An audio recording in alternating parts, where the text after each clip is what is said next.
మనం చీకటి గదిలోకి ప్రవేశించినప్పుడు మనకు ఏం కనపడదు, కానీ కొంత సమయం తర్వాత మన యొక్క కంటి వ్యాసం పెరుగుతుంది.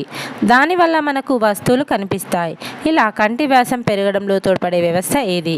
ఏ కేంద్ర నాడీ వ్యవస్థ, బి స్వయంచోదిత నాడీ వ్యవస్థ, సి ఏబి, డి ఏది కాదు. సరైన సమాధానం స్వయంచోదిత నాడీ వ్యవస్థ.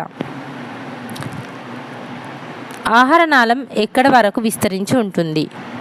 ఏ నోరు నుండి జీర్ణాశయం, బి నోరు నుండి పెద్ద ప్రేగు, సి నోరు నుండి పాయువు, డి నోరు నుండి చిన్న ప్రేగు.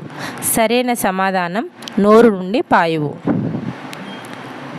మొక్కలు వ్యర్థ పదార్థాలని బెరడు, ఆకులు, పండ్లలో నిల్వ చేసుకుంటాయి. అయితే వాటిని ఏ స్థితిలో ఈ విధంగా తొలగించుకుంటాయి?